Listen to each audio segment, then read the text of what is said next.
Assalamualaikum warahmatullahi wabarakatuh.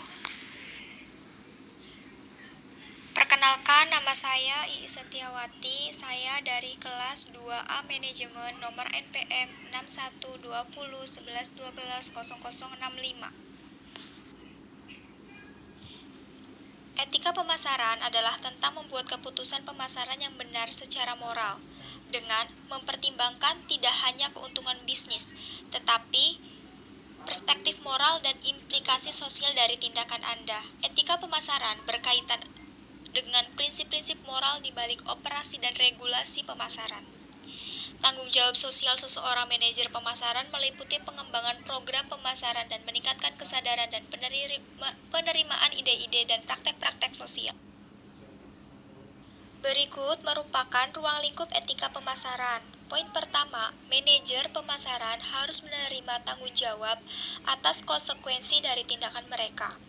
Poin kedua, manajer pemasaran harus menahan diri dari sengaja merugikan, mematuhi semua undang-undang dan peraturan yang relevan dan akurat, mewakili diri mereka sendiri, perusahaan mereka, dan merek mereka. Poin ketiga, manajer pemasaran harus melakukan segala upaya untuk memastikan bahwa pilihan dan tindakan mereka melayani kepentingan terbaik dari semua pelanggan, organisasi, dan masyarakat yang terkait. Berikut adalah daftar kode etik dalam pemasaran. Poin pertama, perusahaan harus melindungi privasi konsumennya. Poin kedua, tindakan pemasaran harus mematuhi legalitas masing-masing negara. Poin ketiga, perusahaan harus memberikan tanggapan yang tepat waktu atas keluhan pelanggan.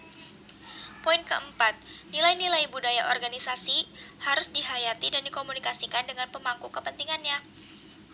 Poin kelima, pemasar harus bertindak secara profesional.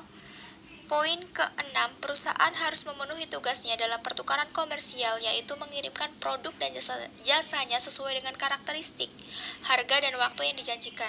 Poin ketujuh, iklan harus dibedakan dengan jelas dari konten berita pendidikan atau hiburan. Poin kedelapan, pemasar harus mengupayakan tindakan mereka untuk memuaskan kelompok kepentingan atau pemangku kepentingan perusahaan, pelanggan, karyawan, dan pemasar. Berikut merupakan cara menerapkan etika dalam pemasaran. Poin ke-1, hindari praktik bisnis ilegal. Maksudnya adalah praktik seperti diskriminasi harga, umpan dan tukar, penetapan harga predator, kartel harga, atau promosi palsu mengurangi kredibilitas suatu merek. Kedua, rancang produk asli dalam urutan kerja yang sempurna. Maksudnya adalah ia merancang produk dengan spesifikasi aslinya sendiri, dirakit atau diprogram dengan sempurna. Menghindari, misalnya, keusangan terprogram.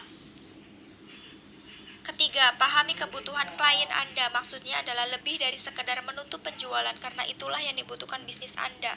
Cobalah menjual produk yang benar-benar menyelesaikan masalah mereka pada klien Anda.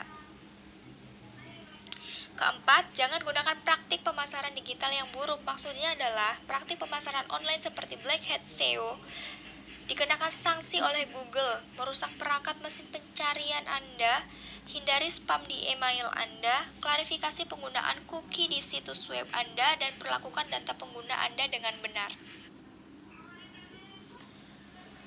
Manfaat etika dalam pemasaran. 1. Membangun hubungan kepercayaan. Maksudnya adalah mempertahankan perilaku etis dalam perusahaan, memberi Anda kredibilitas yang memfasilitasi hubungan antara konsumen dan merek. Kedua, menarik pelanggan, pemasok, dan karyawan yang baik.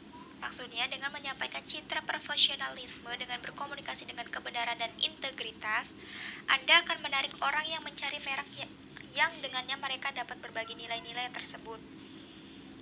3. Melindungi dari publisitas negatif. Maksudnya tidak ada bisnis yang dikecualikan dari menerima komentar negatif, baik itu keluhan pelanggan atau keluhan pemasok. Jika ini terjadi, reputasi etis yang mendahului Anda akan menjadi pertahanan terbaik Anda. Keempat, tambahan nilai pada produk Anda. Bekerja secara etis memungkinkan klien Anda melihat bahwa praktik Anda benar, mulai mengidentifikasi dengan apa yang Anda lakukan. Ini pasti akan menguntungkan bisnis Anda, meningkatkan citra merek Anda, dan akibatnya meningkatkan penjualan. Kelima, menghasilkan kepuasan pribadi. Maksudnya dengan bertindak di bawah prinsip etika yang kokoh, direktur dan pejabat perusahaan Anda merasakan kepuasan yang akan mendorong mereka untuk terus bekerja dengan baik.